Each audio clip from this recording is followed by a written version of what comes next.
como hay mucho de qué hablar y hay muchas ideas que discutir y muchas preguntas, me he tomado el trabajo de hacer unas notas, ¿no? Para que no abusar de tu tiempo.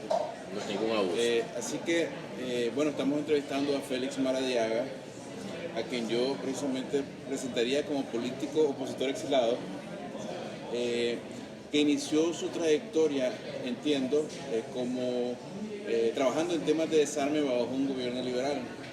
Hay que decir que Félix ha trabajado arduamente en llevar al mundo el mensaje de auxilio de los nicaragüenses y ha contribuido objetivamente a que se entienda que en Nicaragua hay una dictadura terrible y que los ciudadanos nicaragüenses están desarmados frente a una pandilla fuertemente armada y con todo el poder del Estado en sus manos. Una tarea que continúa ahora, entre otras, como miembro del Consejo Político de la Unidad Nacional Azul y Blanco, que busca, como otros demócratas, una salida que democratice el país. Pero estamos en tiempos de cambio y de redefiniciones, ¿no? Yo creo que es justo que te pregunte, para empezar, ¿cómo te definirías a vos mismo hoy en día?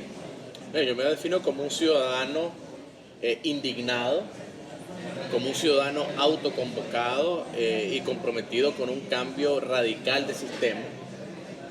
Esa sería, digamos, lo esencial. No me siento mal con la etiqueta de político, ¿verdad? Yo creo que precisamente parte de la indignación es cómo las dictaduras, no solo en Nicaragua, sino alrededor del mundo, nos roban a los ciudadanos el derecho a atribuirse a la política solamente como un rol que ellos pueden hacer. Curiosamente, los regímenes autoritarios hacen una labor muy buena, Francisco, en hacerle creer a la población que la política por definición es perversa y es sucia, ¿verdad? Yo creo que una de las labores de la democracia es resignificar la política como una labor enfocada en el bienestar común.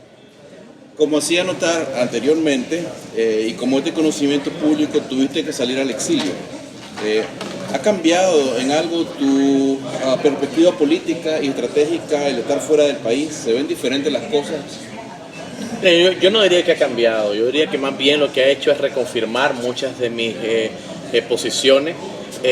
Yo no he procedido a hacer ningún trámite de asilo político, por ejemplo, y me sigo viendo, me sigo interpretando, me sigo sintiendo como un nicaragüense que hace la lucha en Nicaragua y que se encuentra por una situación temporal, en situación de exilio forzado, y que espero regresar muy pronto a Nicaragua. Pero volviendo a tu pregunta, es decir, ¿en qué ha cambiado? Bueno, me ha dado, por ejemplo, mayor sensibilidad y cercanía al problema de los exiliados, tanto en Costa Rica como en Estados Unidos, que creo que es un tema del que se debería hablar más.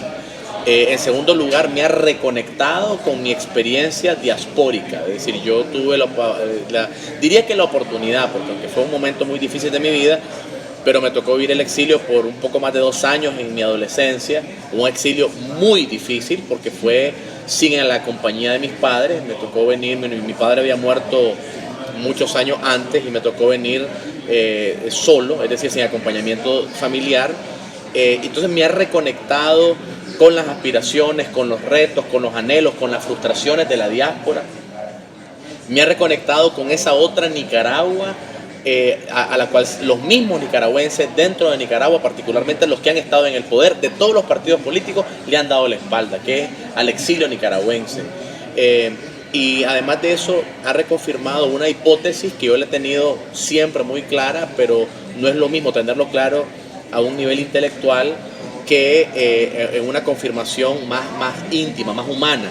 Y es el hecho que para poder reconstruir una república en Nicaragua con instituciones democráticas, con limitación del poder, con una clase media robusta, con justicia social, se va a requerir de una participación fuertísima de los nicaragüenses en el exterior por un número de razones, pero esencialmente porque la experiencia del exilio le ha dado a los nicaragüenses no solamente la parte de los retos y dificultades que vos los conocés muy bien, sino también que se forma un grupo de nicaragüenses de clase media, y yo soy un convencido que sin la clase media no hay democracia. Nicaragua tiene una clase media de menos del 9%, con una densidad tan limitada de clase media no hay democracia posible. Entonces, ¿por qué no recurrimos también a hacer parte de la reconstrucción del país a esa clase media nicaragüense en el exilio que tiene un nivel de escolaridad alto, que tiene información, etcétera.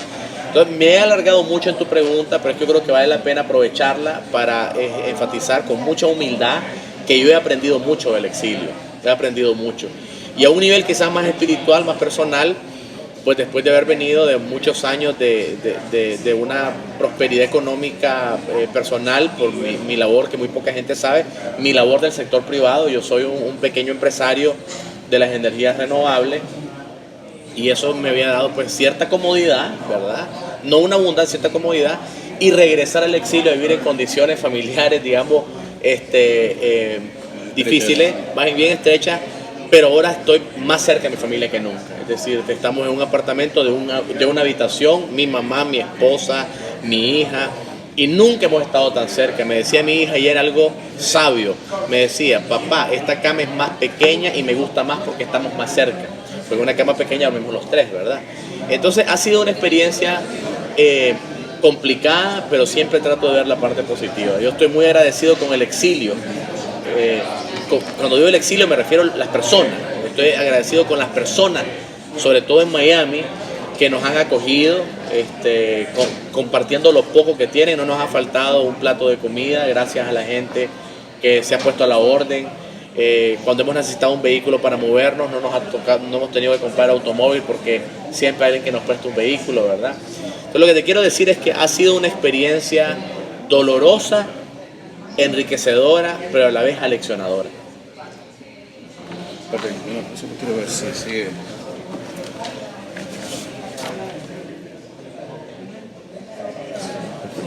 Ya se me quita la paranoia y ya seguimos de corrido.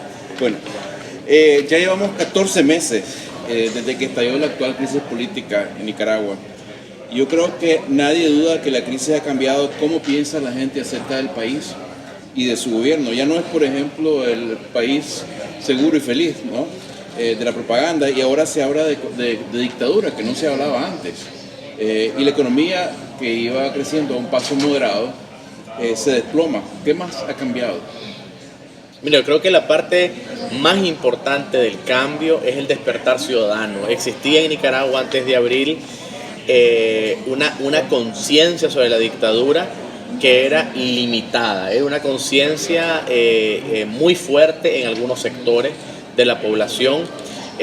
La gente menciona con mucha regularidad el movimiento campesino, que me parece uno de los sectores más vibrantes en cuanto a la conciencia del problema del país, pero había en el país también algunos grupos de ciudadanos organizados muy pequeños que de manera incansable trataban de estimular una conciencia colectiva en esa dirección, es decir, en la dirección del despertar ciudadano. El principal cambio es que esa conciencia hoy no es limitada, hoy es una conciencia colectiva mayoritaria, ¿verdad? En segundo lugar, un cambio importante es que Nicaragua está en el radar internacional. Una de las cosas que más beneficia a las dictaduras es cuando éstas están fuera del radar de la comunidad internacional. En varias oportunidades, grupos de nicaragüenses visitamos actores internacionales importantes. Hicimos una visita con Movimiento por Nicaragua en el 2009, una visita en el 2011, hubo una sesión con asesores del Congreso, que también tuve la oportunidad de participar allá por el 2010, y realmente era bien frustrante. Se tuvieron varias reuniones con el entonces secretario Insulza, una reunión en Brasil, una reunión en Panamá. Te estoy hablando de solo pequeños ejemplos de trabajo que hicimos incansablemente durante varios años, y lo que encontrábamos era una indolencia casi irresponsable frente a lo que estaba pasando en Nicaragua. Entonces, eso ya no es así. Es decir, ahora hay una claridad absoluta del carácter totalitario y criminal del régimen de Ortega. Naturalmente eso no quiere decir de que tenemos la batalla ganada. Hay una batalla cuesta arriba, particularmente bajo las condiciones muy difíciles de un sistema internacional obsoleto, como yo he señalado siempre, un sistema internacional que tiene reglas para regular a las democracias, pero las dictaduras no actúan bajo las reglas de la democracia. Pero eso ha cambiado. Ha cambiado también otro aspecto que para mí es esperanzador, y es el hecho de que, si bien es cierto, nunca he sostenido que la juventud es apática. De hecho, en el IEP nosotros publicamos un libro que se llama Jóvenes, Cultura de Paz, publicamos posteriormente 2 investigaciones a profundidad sobre juventud y cambio político, y en todas sosteníamos que la juventud sería fuerza de cambio, pero la verdad de las cosas es que ese nivel de participación juvenil que hay en Nicaragua hoy, para no solo decir estudiantil, no se había visto desde 1979. Y finalmente lo otro que ha cambiado, y que espero que no sea un cambio coyuntural temporal, es el hecho de que hay una lucha que trasciende ideología. Es decir, uno de los grandes errores de la oposición hacia Ortega es quererlo hacer ver como una lucha de derecha contra izquierda, de liberales contra sandinistas, y me parece a mí que eso es una visión limitada de la realidad, en el sentido de que la lucha contra el sistema tiránico de Ortega Murillo es una lucha que trasciende las ideologías. Es decir, es una lucha en donde inclusive hay destacados actores de la izquierda que están siendo partícipes de ella, ¿verdad? O sea, no solo se limita a quienes somos liberales. Yo creo que es muy importante que el mundo sepa, que los nicaragüenses entendamos que esta es una lucha de la libertad contra la opresión, del bien contra el mal, de la dignidad contra lo que no es, contra lo que no es digno. Democracia versus dictadura es el verdadero ese es el paradigma. Ese es el paradigma. Sí. A ver,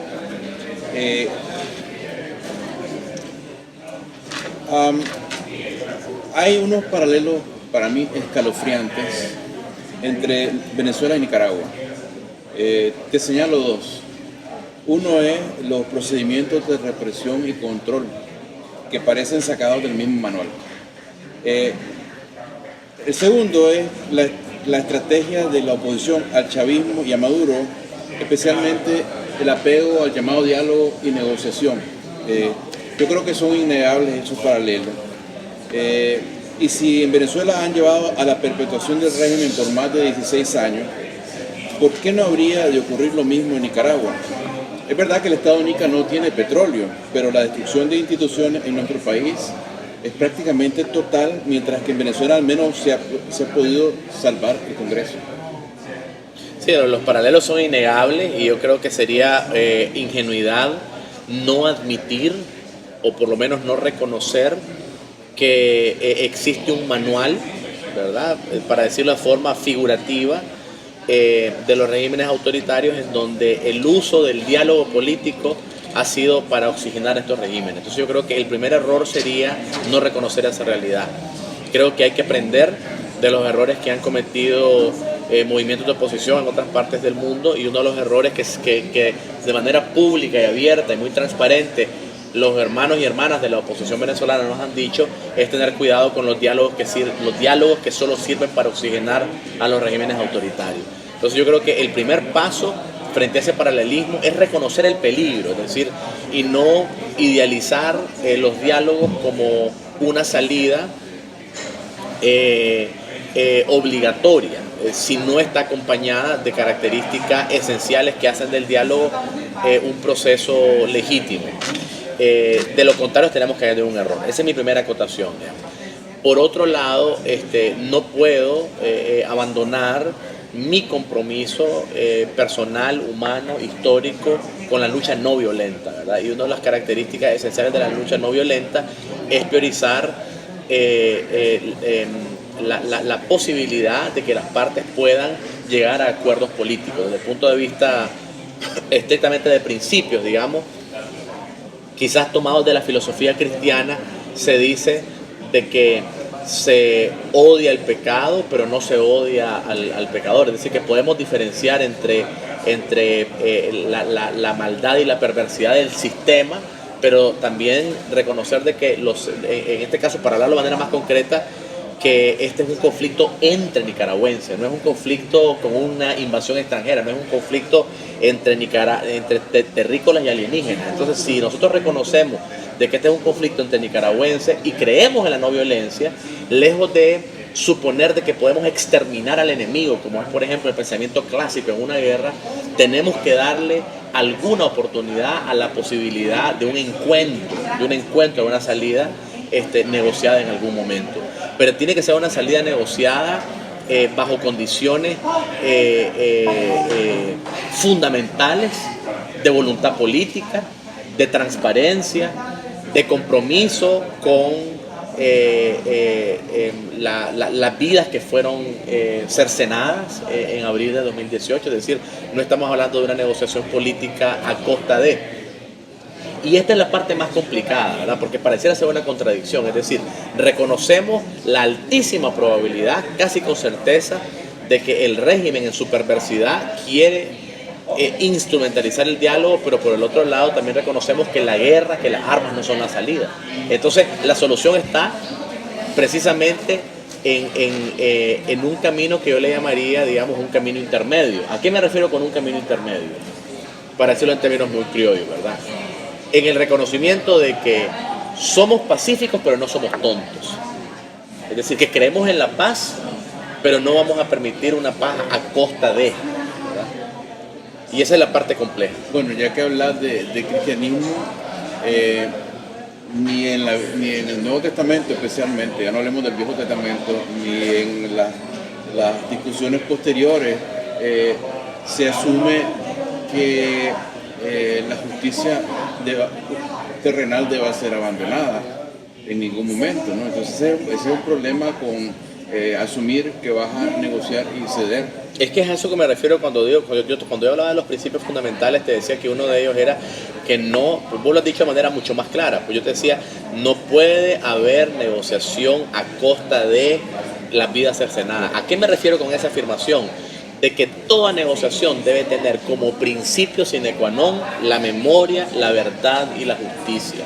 Es decir, es preferible no llegar a un acuerdo, ¿verdad? Antes que llegar a un acuerdo que te genera una falsa paz porque es a costa de la justicia. Ningún acuerdo que sea a costa de la justicia en Nicaragua, en Palestina, en Sudán, en Irán, en cualquier parte del mundo va a ser sostenible, porque los únicos acuerdos sostenibles son aquellos que precisamente pasan por un reconocimiento de que hubo, en el caso concreto de Nicaragua, violaciones a los derechos humanos, crímenes de lesa humanidad, ¿verdad? Pero yo creo de que la historia ya tiene demasiadas lecciones, que aquellos acuerdos políticos que niegan el costo humano causado por la etapa del conflicto y que a costa de una supuesta paz se ignoran, en el largo plazo terminan siendo más bien un dolor de cabeza bastante más alto. Eso, la historia tiene numerosos ejemplos, ¿verdad? Sí. Una pregunta directa. En tu opinión, ¿es Ortega un genocida? Sí. En mi opinión es un genocida, y no solo recientemente. Yo creo que los crímenes que se cometieron contra las comunidades misquitas en los años 80, con lo que se conoce como la Navidad Roja, no se cometieron a espaldas de Ortega. Él era jefe de Estado en ese momento y por tanto, desde el punto de vista jurídico, era también penable. Así que sí, para mí es un genocida. Bueno, y volviendo al tema del diálogo, y del diálogo tal y como ha ocurrido en Nicaragua, quiero advertir que no me interesa en este momento aquello de adjudicar culpa, ¿verdad?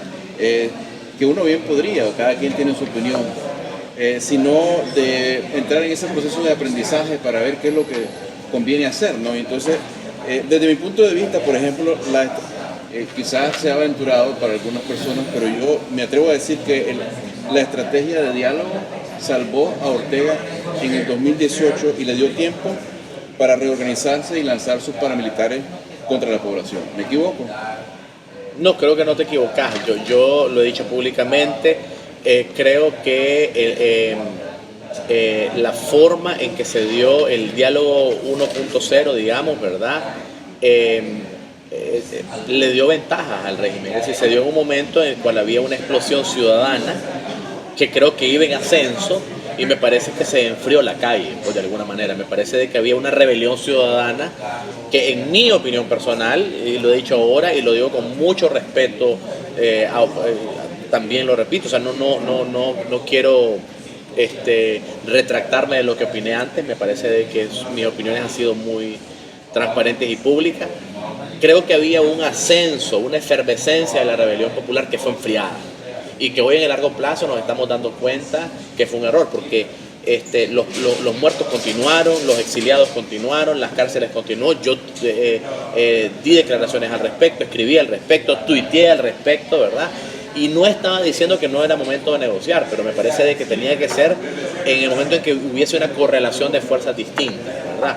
Sin embargo, no veo, a diferencia de algunas personas que han hecho críticas muy fuertes contra la Alianza Cívica, y lo digo también con la misma transparencia en que afirmo de que el diálogo 1.0 enfrió la calle, con esa misma responsabilidad digo que la culpa no fue de la Alianza. Creo que realmente había un convencimiento sincero de que el diálogo en ese momento podía llevar al régimen a acuerdos favorables para la democracia. Creo que había también ese convencimiento de parte de algunos de los obispos de la comunidad internacional, opinión que muchos no compartimos, ¿verdad? ¿A qué me refiero? Eso ya es atribuir intenciones y todo eso. Exacto, ¿verdad? Pero lo que te quiero decir es que sí, porque sí me parece de que ha habido una actitud injusta de decir de que al régimen se le oxigenó casi que gratuitamente o casi que de forma intencional. Y aunque yo no soy parte de la Alianza Cívica, estuve muy cerca de la Alianza cuando no había salido de Nicaragua, y te puedo decir de que la voluntad en todo momento era detener la masacre, la voluntad en todo momento era encontrar una salida pacífica, y creo que en ese momento no ganó la partida lo que en inglés le llaman el wishful thinking, ¿verdad? Es decir, esa idea de creer, una idea muy noble de creer de que nosotros nos comportamos con los mismos valores con que se comporta Ortega, y ese es un problema estructural de fondo. Es decir, no podés suponer que un tirano, que un asesino, que un genocida tiene la misma estructura de valores y la misma estructura inclusive mental que un ciudadano que cree en la paz. Aparte de eso, hay un problema que en realidad no estaba preparado para que lo exploráramos hoy, pero que a mí me inquieta, que es que nosotros que hemos como nación fracasado en crear una nación, y para eso hace falta diálogo, tenemos el reflejo de usar la palabra diálogo y invocar el diálogo cuando encontramos situaciones así, pero no nos ha funcionado hasta el momento. Pero en el mismo espíritu, ¿verdad? En el mismo espíritu que te hice la pregunta anterior, sin estar en este momento adjudicando culpa ni nada por el estilo, tengo otra afirmación que te quiero presentar, que es que también importante, porque yo creo que hay que, en las luchas, saber realmente con quién cuenta uno, con qué cuenta uno y hasta dónde cuenta uno con esos recursos y esas personas.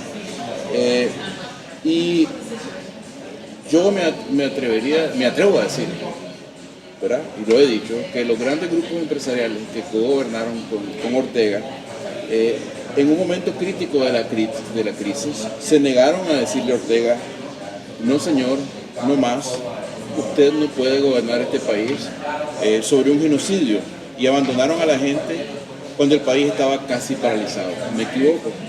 No, creo que no te equivocas, creo que el pueblo nicaragüense lo sabe, y se esperaba de varios líderes del gran capital una respuesta bastante más rápida que no se dio.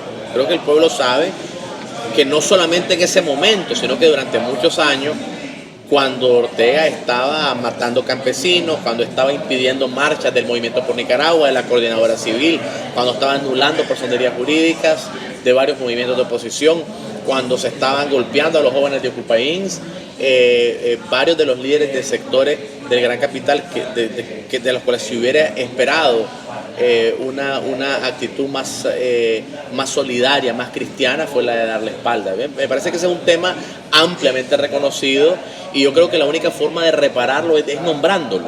Es decir, yo si bien es cierto, soy un pequeño empresario, nunca he sido parte de COSEP, pero soy parte de INDE, que es una de las organizaciones que conforman una de las cámaras, aunque no soy parte de COSEP. Me he encontrado en una situación muy complicada, particularmente cuando escribí el libro Libertad Económica en Centroamérica, donde le dedicamos el capítulo a Nicaragua al tema de lo que llamamos el pacto con el sector privado. Ya desde el 2014 que empezamos a publicar más abiertamente eso, yo me sentí, aprovecho tu pregunta, muy triste, porque muchos colegas del sector privado, al igual que yo, sintieron que cualquier crítica al sector privado era una deslealtad, ¿verdad? Y yo creo que fuera de cámara, fuera de las entrevistas, hemos hablado de que estos conceptos de lealtad a tu gremio, de obediencia, disciplina, unidad, son conceptos que a veces se tergiversan para callar las verdades. Es decir, cuando queremos transformar la realidad hay que nombrar los problemas que impiden que esa realidad, y uno de los problemas es el que vos acabas de señalar ahorita. Pero por otro lado, el error que se comete es querer lapidar y querer crucificar otros sectores, ¿verdad? Yo he visto a varios de los líderes del sector privado que antes estuvieron en una posición cuestionable, me parece a mí que hoy los he visto a muchos de ellos del lado correcto de la historia. Pero estás hablando de los más importantes. Mira, los más poderosos económicamente. Es que yo no tengo acceso a esos grupos, es decir, nunca he tenido una amistad, o sea, no puedo hablar de lo que no conozco. Pero percepción en general. Pero tengo una excelente relación con sus principales operadores empresariales, ¿verdad? Y me parece a mí que ellos siempre han sido un espejo de los comportamientos y puedo verlo en muchos de sus altos ejecutivos con los cuales tengo una relación fluida, de amistad cercana, y el cambio ha sido real. El cambio ha sido real de arriba hacia abajo y también de forma horizontal. ¿A qué me refiero? De que ha habido en las familias nicaragüenses de todos los estratos socioeconómicos, ¿verdad?, una consternación auténtica frente a los crímenes.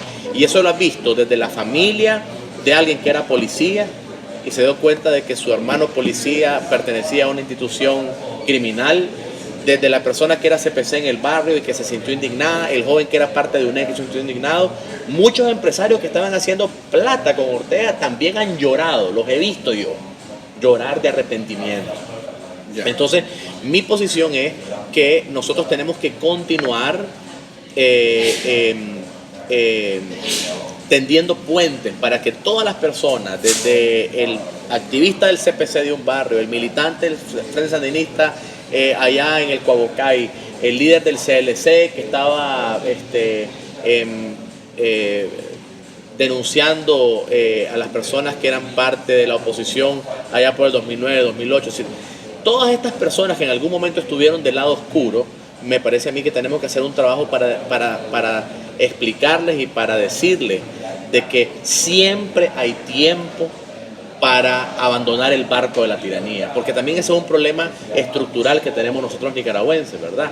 Es el hecho de querer lapidar al que estuvo del lado incorrecto de la historia, ¿verdad? Sí. Bueno, te digo, yo no vengo evidentemente a esta conversación sin tener mis propias ideas sobre el asunto. Yo creo que ni lo pretendo, me encantaría también que esto fuera más bien una... De hecho, yo comparto a medias lo que estás diciendo.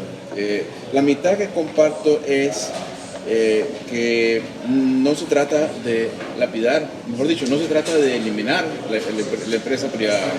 Eso se usa muchas veces como una defensa de personas que han actuado antidemocráticamente y dicen ante la crítica, no, es que ustedes están en contra del sector privado. Pero no se trata, sabemos que no se trata de eso. Claro. Porque sabemos que la iniciativa privada es todo, es la vida de un país, desde el último pulpero hasta el gran magnate, ¿no? O sea, hace falta eso.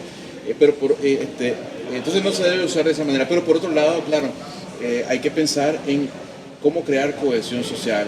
Y eso que hablas de los puentes, a mí me parece que un puente muy importante que habría que construir y que no está construido, en mi opinión, en esta lucha hasta el momento, es un puente que cree un pacto entre el empresariado y la ciudadanía democrática. Pero eso lo podemos hablar luego. Te presento nada más esa inquietud, ¿no? Ayer, a propósito de todas estas cosas, te vi criticar apasionadamente, ¿no?, la lentitud de la comunidad internacional y hablaste, como has hablado aquí, de que permite la comunidad internacional que tiranos se amparen en reglas que están hechas para defender el status quo democrático, más bien, ¿verdad? Pero mientras vos pedís más contundencia, ¿verdad?, Juan Sebastián Chamorro pide que no se aplique la Carta Democrática contra el gobierno y se sabe que ha habido cabildeo de la alianza en Washington para suavizar un poco la política de Estados Unidos, se sabe, al menos tácticamente. Me deja perplejo eso, a mí, cómo deja perplejo incluso a funcionarios europeos y funcionarios estadounidenses. Y por eso te pregunto, ¿no habría que reclamarle con igual indignación a Chamorro y a quienes socavan la aplicación contundente de sanciones? Mira, conozco demasiado bien a Juan Sebastián para atribuirle una mala intención en esto. Lo conozco demasiado bien como para decir de que ha estado comprometido con la búsqueda de una salida democrática. Me parece que lo que hay acá son malos entendidos o probablemente distintos enfoques de fondo de la estrategia. Yo no creo de que hay un ánimo, y ya que lo mencionaste con nombre y apellido lo digo, pues un ánimo de Juan Sebastián, pero creo que lo podemos extender a varios de la Alianza Cívica. Correcto, no, menciona el nombre por la información, pero no yo porque sea una animadversión personal. Pero yo sé que no, pero lo digo, o sea, yo creo que lo que probablemente hay es una de dos cosas, o un malentendido que creo que la alianza debe aclarar. Yo no soy miembro de la Alianza Cívica, les corresponde a ellos aclararlo, ¿verdad? O un malentendido, o realmente hay un asunto de diferencias de enfoque, porque por lo menos lo que yo puedo decir es lo que tenemos consensuado oficialmente en el marco del Consejo Político de la Unidad Nacional. Y el Consejo Político de la Unidad Nacional ha llegado a un acuerdo, lo hemos hecho saber por escrito al grupo de trabajo de la OEA. Creemos que tenemos que redoblar los esfuerzos con la presión internacional, incluyendo la aplicación de la Carta Democrática, no solo en su artículo 20, sino también con el artículo 21. Creemos que si Ortega no tiene esa amenaza real, creíble y latente, va a continuar secuestrando y chantajeando a Nicaragua. Ahora, ¿en qué momento se aplica el 21? Eso nosotros no tenemos el control sobre lo que van a decir otros embajadores, pero creo que nuestra solicitud debe ser franca, debe ser abierta, debe ser transparente, de lo que creemos comunidad nacional, y nosotros comunidad nacional creemos en la plena aplicación de la Carta Democrática. Bueno, pues sería interesante que hubiera una aclaración de Juan Sebastián y de la alianza a ese respecto, ¿verdad? Ahora, pasando a otra cosa, ¿verdad? Mucha gente habla de vos como una persona que tiene, digámoslo así, sueño presidencial. Seguramente lo has oído.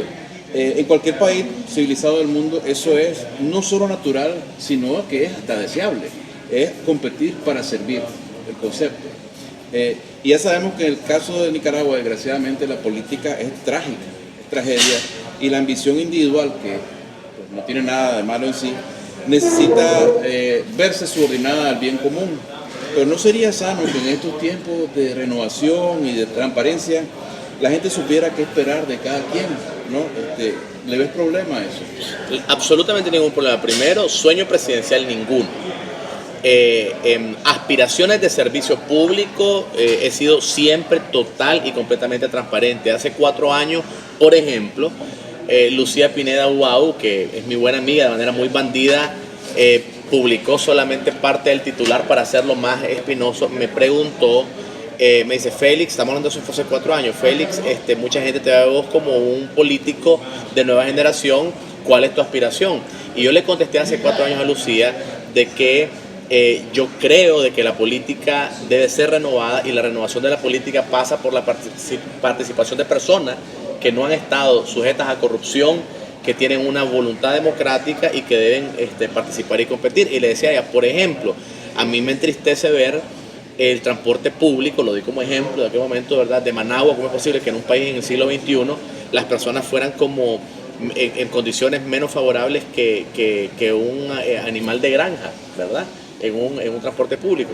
Entonces, a mí me encantaría, por ejemplo, le decía a Lucía, ser alcalde de Managua, ¿verdad? Porque creo que tengo mucho que contribuir para reparar o ayudar a reparar, digamos, problemas concretos de la vida cotidiana. Pero tu pregunta es mucho más puntual.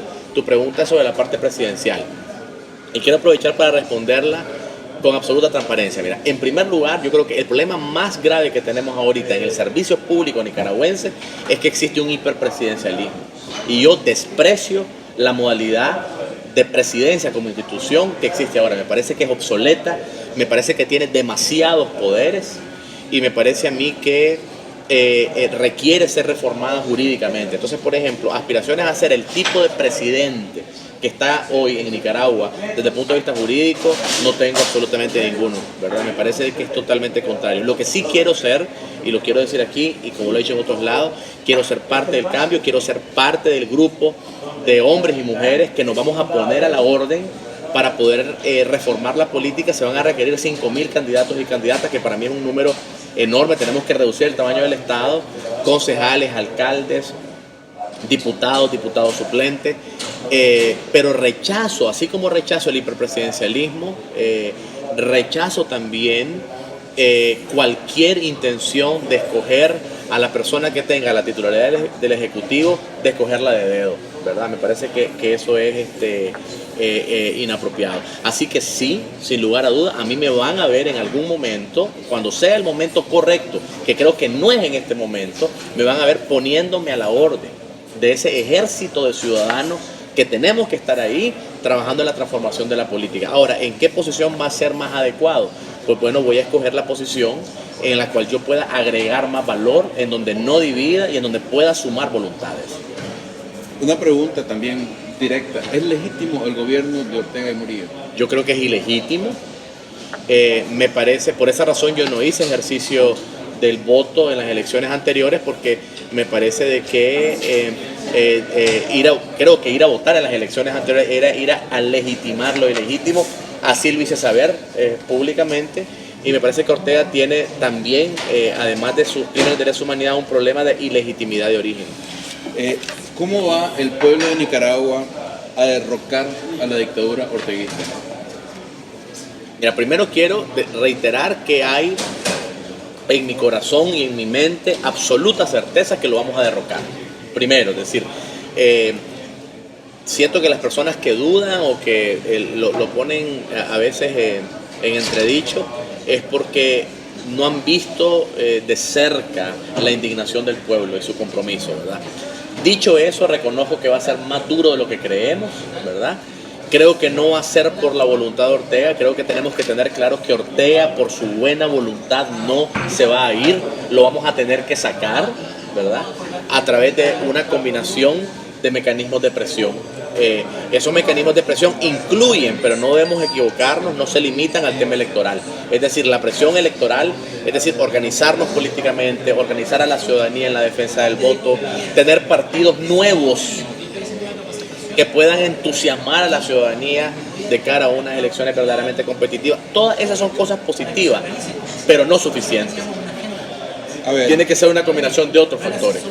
Perfecto, pero si Ortega, si el FSLN es genocida, involucrado, como lo han verificado la OEA, la ONU, Human Rights Watch, Amnesty International, en crímenes de lesa humanidad, y si no es legítimo tampoco, ¿qué clase de nación y qué futuro se construye para los que vienen después si se acepta que un genocida sea candidato legal y legítimo en una elección perfectamente democrática? Es que no lo debería hacer. Es que esa es una pregunta. Yo estoy diciendo que se debería ir en unas elecciones, pero mi supuesto, es decir, lo que yo estoy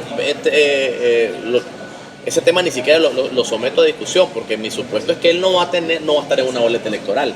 No puede estar en la boleta electoral alguien que está con las manos manchadas de sangre. Eso es lo que yo creo. ¿Puede estar el FSLN? Yo creo que sí. Es decir, todos quisiéramos que no, ¿verdad? Pero si alguien tiene una idea distinta, que no sea la guerra, que no sea la intervención extranjera, pero mi posición es muy clara. Yo creo de que el Frente Sandinista de Liberación Nacional es una organización terrorista que no debería tener lugar en una sociedad democrática. Me parece que el Frente Sandinista, en la forma que tiene hoy, ha perdido su derecho a ser parte de un sistema democrático de partido. Sin embargo, no es una decisión que podemos tomar unilateralmente. Creo de que, si creo en la democracia, creo que esa debe ser una decisión tomada democráticamente, y lo que yo aspiraría es, por ejemplo, en una mayoría legislativa que exprese como resultado del voto libre, supervisado, luego de una gran reforma electoral y luego de una montaña de votos, a través de una Asamblea Nacional, una reforma fundamental del Estado nicaragüense, porque no solamente es el frente el problema, o sea, hay que pensar qué va a pasar con la policía, qué va a pasar. Entonces, pero yo no creo de que por vías no democráticas vamos a declarar ilícito, es decir, ¿bajo qué mecanismo, verdad? Bueno, si alguien tiene una idea, yo estoy más que abierto a que se discuta. Es que aquí yo estoy hablando no de los detalles prácticos, tácticos, que en un momento lleven al éxito. Okay. Estoy hablando de una cuestión que para mí desde el principio es muy importante, porque si se permite que Ortega, Murillo y los que dirigen actualmente el Frente Sandinista, que es una cúpula, es una estructura muy vertical, si esta gente es aceptable o aceptada en un proceso electoral presuntamente democrático, después de haber cometido crímenes de lesa humanidad, no estamos básicamente reconociendo que el crimen paga. No, ¿verdad? estoy de acuerdo con vos, totalmente. Y además llega un punto, ¿verdad?, en que yo me pregunto, ¿es pragmatismo o es cinismo moral negociar, es decir, dar y recibir y dar legitimidad a asesinos y torturadores? Totalmente de acuerdo con vos. Es decir, yo creo que hay una diferencia que pareciera que no la existe, pero sí la hay, entre los individuos que han cometido crímenes de lesa humanidad y que, al igual que vos, no creo que deberían estar en una boleta. Me preguntaste por Daniel y te dije que no creo que Daniel, pero igual te afirmaría de Fidel Moreno, igual te afirmaría de Aminta Granera, igual lo diría de Rosario Murillo, igual lo diría de los hijos de Daniel Ortega, y la lista de personas que tienen las manos manchadas de sangre. Pero la otra pregunta es si la entidad jurídica Frente Sandinista o no, que creo que fue tu otra pregunta, sí, si creo que si el Frente tiene derecho, fue tu pregunta. Si fuera a expulsar a todos estos individuos, ¿no? Si fuera a depurarse, si hubiera justicia previa.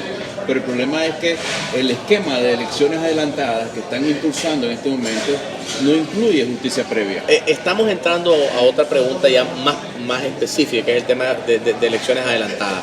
Pero yo sí quiero, de alguna forma, detenerme por un minuto en esta afirmación que vos acabas de hacer. Es decir, yo creo de que esperar que haya justicia con Ortega en el poder es una ingenuidad. Es decir, por definición, Ortega y sus secuaces son criminales y los criminales nunca se van a autoaplicar justicia. Es decir, yo creo, estoy dando mi opinión, ¿verdad?, de que Nicaragua solo va a lograr un esquema de memoria, verdad y justicia cuando hayamos sacado a Ortega, a sus secuaces y al Frente Sandinista, porque ellos mismos nunca se van a autorrecetar un esquema de justicia real. Hemos visto, por ejemplo, esta amnistía que es una burla a las víctimas, una burla a los familiares de las víctimas. Entonces yo creo que muchas de las cosas que quisiéramos ver hoy, ¿verdad?, nacen de nuestra indignación, de nuestro correcto deseo de que se den ya. Pero me parece que que la realidad es que muchas de las transformaciones de cara a la memoria, la verdad y la justicia se van a dar en efecto cuando logremos sacar a Daniel, ¿verdad? Entonces, no es lo que yo quiero ni lo que yo aspiro, estoy haciendo, hay que diferenciar entre el ser y el querer ser, ¿verdad? Es decir, yo no le atribuyo al Frente Sandinista, al gobierno orteguista, a Daniel y sus secuaces, ninguna capacidad ni moral, ni política, ni ninguna voluntad para hacer verdaderos cambios que vayan orientados a la verdad, a la memoria de la justicia. No sé si vos estás de acuerdo conmigo. No, yo estoy de acuerdo, pero de lo que me estás diciendo, yo infiero que en tu mente la secuencia de eventos sería derrocamiento de dictadura, un cierto gobierno de transición y luego construir la democracia y la justicia. Yo quisiera algo distinto, que eso es lo que yo quisiera. Yo quisiera que la justicia fuera ya, de inmediato. Bueno, eso es imposible porque ellos son los que están en poder de la justicia. Exacto. Pero precisamente por eso la secuencia es derrocamiento de la dictadura y luego construcción de democracia y justicia. Sí, o sea, me parece a mí lógicamente, ¿qué otra bueno, yo creo de que hay gente que en algún momento creyó, esto nos regresa a la reflexión de hace unos minutos cuando hablábamos del diálogo 1, ¿verdad? Que hay gente que pensaba que podía haber una comisión de la verdad, una comisión investigadora, la llegada de organismos internacionales. Yo entiendo, porque yo creo de que sí hubo, teóricamente hablando, una ventana de oportunidad, e insisto teóricamente porque creo de que Daniel Ortega siempre estuvo claro. Daniel Ortega nunca tuvo ninguna voluntad, pero yo creo que en la mente de algunos nicaragüenses, incluso muy inteligentes, esto no es un asunto de inteligencia, es un asunto a veces creo yo, lo asocio con esperar de que el tirano actúe bajo los mismos valores que tal vez actuaría Porfirio. Es decir, es un querer creer. Una persona, un querer creer, exactamente. Una persona medianamente moral comete un acto que daña la integridad humana, la dignidad de otra persona y toma una pausa para ver cómo repara. Pero Daniel Ortega no tiene en su corazón una pizca de moralidad bajo los estándares que vos y yo los tenemos. Entonces creo que sí hubo una ventana de oportunidad en la cual mucha gente dijo, bueno, la aplicación de la memoria, la verdad y la justicia se va a dar a través de una comisión internacional, pero yo creo que con la expulsión del BCN, de la CIDH, queda claro que mientras Daniel Ortega tenga el control del aparato político militar nicaragüense y de los ámbitos legislativos, ¿verdad? No podemos aspirar. Sí. Hace unos días vimos estas escenas paralelas, como cuando dividen una pantalla de televisión. En un lado de la pantalla, en un lado de la pantalla, represión implacable, brutal y hasta sacrílega, ¿verdad?, contra gente que asistía a misas en las catedrales de León y Managua. Mientras tanto, un partido llamado C por L o Ciudadanos por la Libertad se reunía sin ningún hostigamiento oficial, en total y absoluta calma, en una convención que ellos llaman extraordinaria y que titulan o llamaron Héroes de Abril. Y la gente dice, bueno, claro, si ellos son aceptados por el FSLN, si además son el partido de los mismos que hegemonizan la alianza cívica, o sea, los grandes empresarios, ¿está equivocada la gente? Mira, yo no quisiera caer en el error, porque lo he visto en las redes, de decir, bueno, a nosotros nos están reprimiendo porque a ellos no les hacen lo mismo. Casi, creo que hay dos formas de verlo, ¿verdad? Y primero hablo de la forma de lo que yo creo que es errada. Una es casi como esperar que a la otra persona sufra un daño similar al tuyo para considerarlo legítimo. Te lo digo porque te me ha pasado a mí. O sea, cuando yo logré salir de Nicaragua bajo condiciones muy complicadas, mucha gente dijo, bueno, pero ¿por qué salió y no lo hicieron preso? O cuando paramilitares me detuvieron en la carretera, pero ¿por qué lo detuvieron y no lo mataron? Es decir, sí hay en el ambiente una forma, en mi opinión, totalmente desacertada de analizar la represión. ¿Te parece que eso es ¿verdad? Lo que lleva a la gente a esa conclusión sobre C por L? No. Pues te dije que había dos formas de verlo. Voy a llegar a la segunda, ¿verdad? La primera es verlo casi como colocar la culpa en las otras personas y no en el régimen. Yo quiero señalar primero de que todo lo que pasa en Nicaragua, a la gente que es reprimida, a la gente que es acosada, porque debe ser atribuido al régimen. Ese es el enfoque. Me parece que es un enorme error de análisis lamentar que por qué no están reprimiendo al otro. Me parece que cada vez que hay represión, la atención mediática, política debe señalarse en el régimen, porque aquí no es que porque uno dejaron a uno y porque a otro sí. No debería sancionarse a nadie. Ese mismo día inclusive los medios no cubrieron, pero fue la Asamblea Nacional de la Unidad Nacional. También había una actividad del Movimiento Campesino, ambas en actividades, Unidad Nacional y Movimiento Campesino en el Hotel Contempo, y llegó la policía al hotel a sacarnos a las dos organizaciones y a no permitirnos que se hiciera la actividad. En el caso de la Unidad Nacional hubo un extraordinario acto de rebeldía y la gente decidió no salirse y la actividad se dio. Voy a la segunda forma de cómo lo tenemos que ver. La segunda que lo que tenemos que ver es realmente con preocupación y con sospecha, ¿verdad? Pero no señalando culpa en el que no fue reprimido, ¿me explico?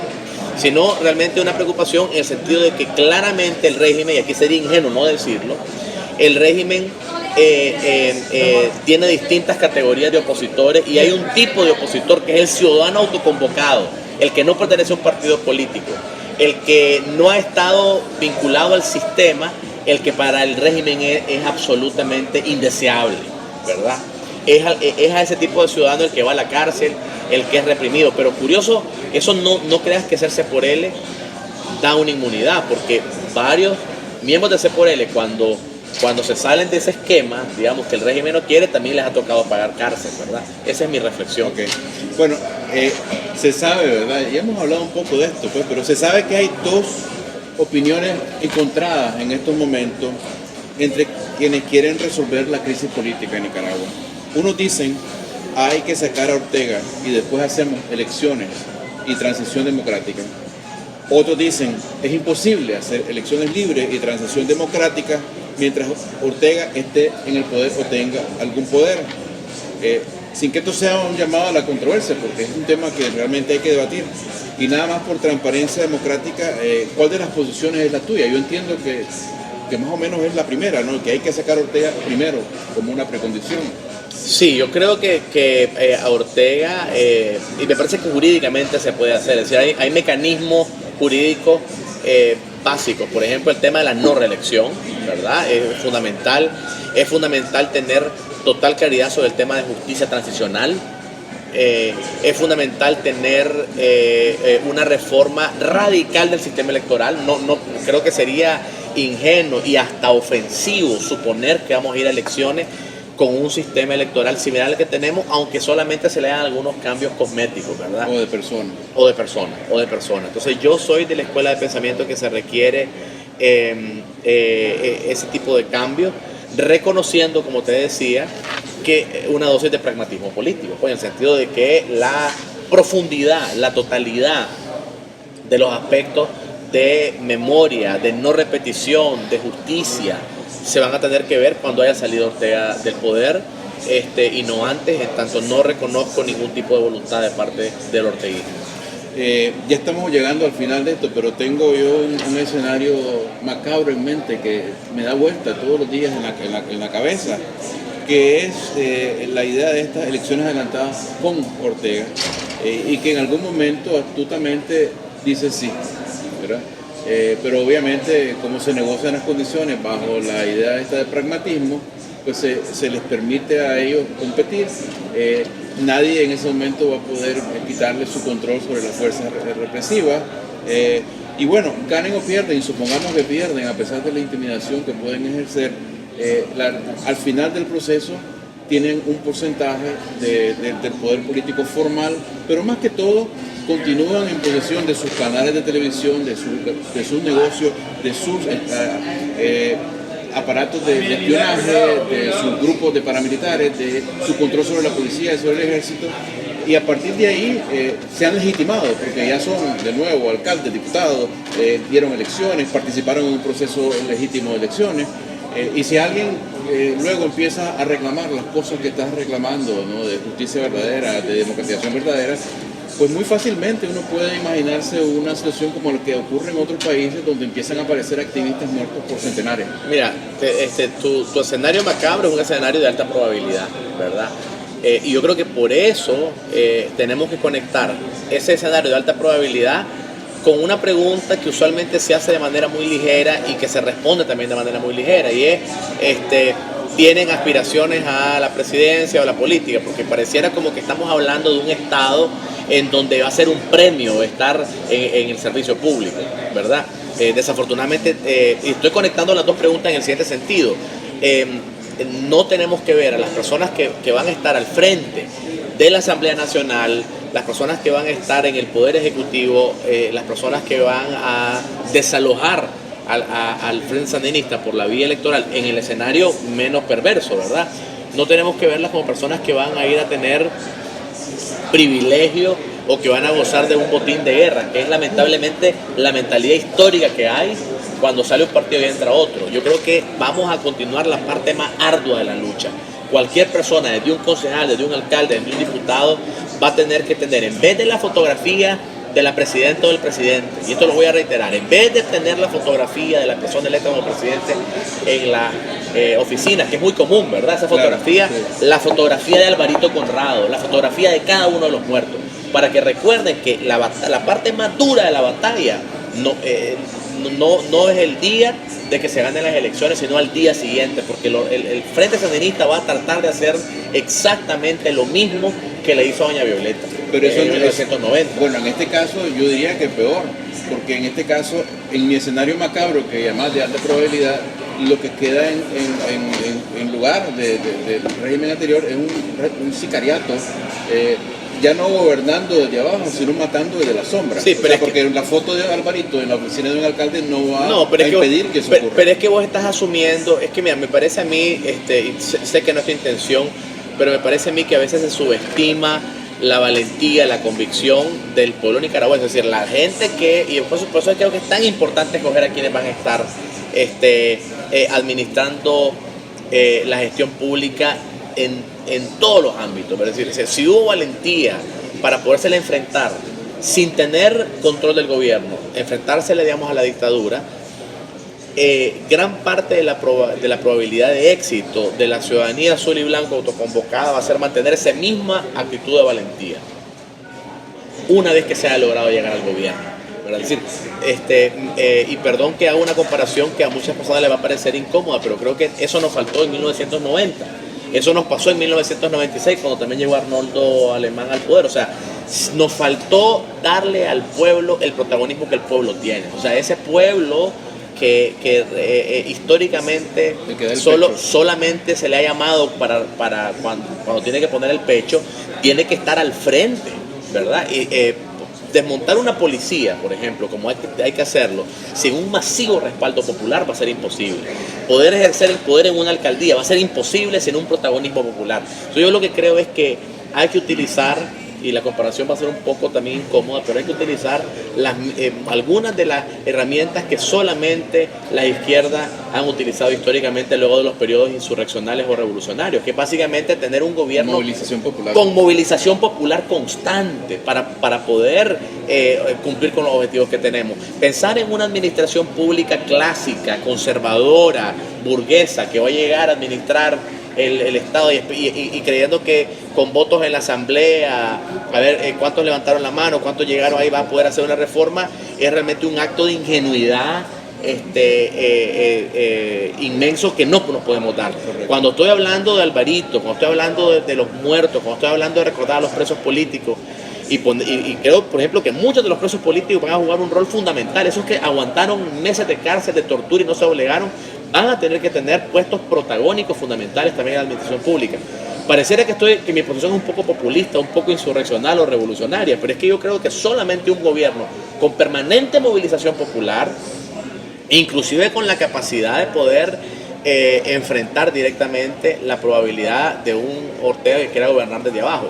Y voy a dar algunos ejemplos. Yo siempre he creído que uno de los principales instrumentos jurídicos que se va a requerir en Nicaragua, después de que se haga el traspaso de gobierno, inmediatamente después de una ceremonia de traspaso de posesión muy modesta, inmediatamente después hay que firmar el Estatuto de Roma y adherir al Estado de Nicaragua a la Corte Penal Internacional. Y hay que empezar a trabajar de inmediato en la persecución de los crímenes de lesa humanidad. Ahora, si eso lleva a que algunas de las personas que estén al frente puedan ser asesinadas, entonces tenemos que preguntarnos si el que quiere ser diputado, alcalde, presidente o presidente y no está dispuesto para seguir tomando esos sacrificios, entonces que se espere su turno para cuando Nicaragua esté reparada, porque cuando haya un Estado de Derecho. Por eso es que te digo de que la pregunta de que dejemos de preguntar o tratar a la presidencia como que si la presidencia fuera un premio. Vamos a necesitar en Nicaragua patriotas con la misma valentía que se tuvo para levantar un tranque o para estar en la cárcel o para enfrentarse a Daniel Ortega en la administración pública. De lo contrario, Nicaragua está condenada a estar secuestrada por un tirano. Ya. A ver, curiosamente, mientras hablabas de este ímpetu insurreccional, ¿verdad?, de que va a hacer falta una vez que se intente construir un Estado democrático, yo pensaba en las cosas que dan miedo al sector empresarial, que es un poco alérgico a estas cosas y las identifica con la visión que ellos tienen del populismo. Pero no, te interrumpo, no solo el sector empresarial. Fíjate que yo he visto con mucha tristeza otros sectores que quieren también un estilo de liderazgo y de administración pública, quizás porque le tenemos tanto miedo a los caudillismos, ¿verdad?, que sea, digamos, como más ejecutivo, más corporativo, más colegiado.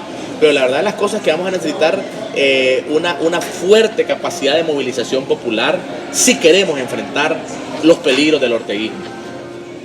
Sí, a ver, pero ¿cómo puede lograrse que los empresarios, grandes empresarios, se sumen con más eficacia y con más determinación a la lucha contra la dictadura y se unan a desobediencia civil, a desobediencia fiscal, a diferentes formas de movilización popular? Yo no los estaría esperando demasiado. Es decir, al igual que cuando hablamos de otros sectores como los militares, yo creo que los militares son ciudadanos en uniforme.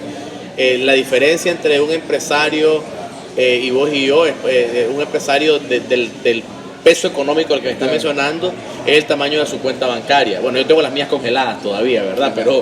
Pero lo que tenemos que establecer es básicamente un esquema en donde esas diferencias de peso económico terminen siendo irrelevantes. Por eso es que yo quiero insistir, ¿verdad?, Pero en la importancia de la movilización popular. Pero No, en la lucha no lo son. pero es precisamente porque no le hemos dado la atención y el protagonismo a la movilización popular. Es decir, si nosotros recobramos la fe, la esperanza en la movilización popular, en el protagonismo del ciudadano de a pie, en la importancia de la presión social, termina siendo bien secundario el poder corporativista que tiene un grupo económico u otro. Te lo digo, terminan sumándose a las olas porque ellos al fin y al cabo tienen también sus propios intereses, y el interés fundamental de ellos es poder mantener a sus empresas creciendo y generando empleo, ¿verdad? Entonces lo que yo creo es que a tu pregunta, ¿verdad? Es el orden de los factores que se altera el producto. O sea, pueblo primero, movilización ciudadana primero, y los otros sectores se sumarán. Un ejemplo de eso es, por ejemplo, el tema del paro. Es decir, esperar que un paro prolongado lo aprueben las empresas, eso no va a pasar. Pero, por ejemplo, sí yo creo en la posibilidad, que esperé que me hubieras hecho esa pregunta, de un plan de desobediencia civil que tenga un componente de, por ejemplo, paro ciudadano de consumo, ¿verdad? Como eso, ¿verdad? Bueno, pero a ver, vamos a eso precisamente, porque esto tiene que ver con el peso económico, con el poder económico, porque de muchos sectores, incluso dentro del UNAM y de la ciudadanía en general, se oyen constantes llamados a un plan de desobediencia civil, de desobediencia fiscal y todo eso. Y se sabe, ¿verdad?, que los grandes empresarios son muy renuentes a esto y que en realidad pueden traducir su poder económico en poder político y frenar estos movimientos, como lo han hecho efectivamente. O sea, nosotros quisiéramos que fuera nada más la fuerza del pueblo como ciudadano en esta dirección, pero es ingenuo creer que el poder económico de ellos no se traduce en poder político y que frena, de hecho, alguna de estas opciones. No, yo estoy claro, y no se trata de invisibilizarlo, estoy hablando en términos proporcionales. Es decir, sí tenemos que creer de que la organización ciudadana, la presión popular tiene su lugar en la lucha, pero por supuesto que no somos ingenuos, sabemos que tiene su peso, ¿verdad? Lo que quería responder, quizás de manera más resumida, es que es el orden de las prioridades. Es decir, yo no gastaría, en mi opinión personal, como activista, ¿verdad?, tanta energía en querer convencer a los sectores empresariales. Me parece que los sectores empresariales tristemente se suman tarde a las olas de cambio social. Pero cuando vos construís la ola de cambio social, va a ser inevitable para los empresarios tener que sumarse a esa ola, o la misma ola se los va a pasar llevando. Bueno, ahora sí que estamos casi llegando al final de esta larga entrevista, pero una pregunta que no quería que se me quedara es: ¿queda alguna coordinación entre la UNAP y la Alianza? Si ambas van en direcciones que parecen ser diferentes, ¿no? Una parece que están acercándose a esta opción con los Ciudadanos por la Libertad, están más enfocados en el tema de estas elecciones adelantadas, y se sabe que dentro de la UNAP hay inquietud acerca de este tipo de enfoque. Mira, nosotros siempre hemos sabido que la relación entre la Alianza y la Unidad Nacional, siendo la Alianza miembro de la Unidad Nacional, era una relación que naturalmente tiene sus complejidades, y eso es normal porque estamos hablando de un esquema de diversidad donde además de la diversidad también hay un reconocimiento de que en democracia no hay posiciones monolíticas, ¿verdad? Y que hay posiciones muy fuertes en distintos puntos de vista. No hay una fórmula mágica de salida a la dictadura, no hay una ruta estratégica única que esté trazada paso a paso. Sobre la marcha hay distintos puntos de vista, y estas diferencias se han discutido y se continúan discutiendo de manera muy ardua, muy intensa, muy apasionada, a puertas cerradas, ¿verdad? Pero debo decir de que los grandes objetivos continúan siendo los mismos, ¿verdad? Es decir, obviamente yo, al igual que vos y cualquier otra persona, quisiéramos que fuera nuestra visión, ¿verdad?, claro, la que privara. Debo decirte que la visión que yo te he compartido es una visión inclusive en la cual dentro de la misma Unidad Nacional no necesariamente está todo el mundo de acuerdo. Pero de eso se trata, ¿verdad?, de que podamos construir una visión conjunta. Yo creo que esa visión que te he compartido, y de la cual no me he reservado absolutamente ningún tipo de opinión, las he dicho muy claras, yo quisiera que esa fuera obviamente una de las posiciones más escuchadas y predominantes, pero naturalmente es complejo. Sí, te voy a hacer una última pregunta, quizás una pregunta muy cruel, y luego te dejo que dejo unas palabras sobre lo que se te antoje y cómo se te antoje, ¿no? Pero la pregunta que te voy a hacer es, ¿vale la pena tanta lucha y tanto sacrificio para que la Alianza y Ciudadanos por la Libertad ganen unas elecciones? Mira, toda lucha por desalojar un tirano vale la pena, para empezar. O sea, la lucha ya hoy, al día de hoy, ya valió la pena, ¿verdad? Porque se le ha caído la máscara a Daniel Ortega, porque se ha despertado un pueblo, porque hay una juventud que no va a permitir. Yo estoy convencidísimo, y vos has visto muchos de los chavalos que vos conoces bien, unos que están acá, miles y miles que están en Nicaragua, otros que están en Costa Rica, no van a permitir nunca otra tiranía. Yo te lo digo una cosa, vale la pena lo que haya pasado hasta hoy. Ahora, lo que viene después de hoy, ¿verdad? Lo que viene después de hoy no es fácil. La lucha ya valió la pena desde hoy. Lo que viene después de hoy en gran parte va a depender de nuestro compromiso, de nuestra madurez, de deponer los egos, de enfocarnos realmente en la construcción del país que todos merecemos. Pero la lucha ya valió la pena desde ya, ¿verdad? A pesar de todos sus costos humanos. Perfecto. ¿Tenías algo que agregar? No, solamente agradecerte, decirte en el marco de la entrevista lo que te he dicho a la espalda, de que, perdón, frente a la entrevista lo que te he dicho fuera de cámara, quise decir, ¿verdad? Y es el hecho de que es importante estas voces como las tuyas, que son voces incómodas a veces, ¿verdad? Pero ya terminó el momento en que la ciudadanía tiene una actitud tenue, a veces en muchos casos dócil, contra las personas que tienen una posición pública. Yo creo que parte del problema histórico de Nicaragua fue la ausencia de auditoría ciudadana, de vigilancia social, de interpelación, ¿verdad? Y ahora eso no solamente está en las manos de los periodistas, no está en las manos de un grupo, está en manos de muchos ciudadanos a través de herramientas como esta.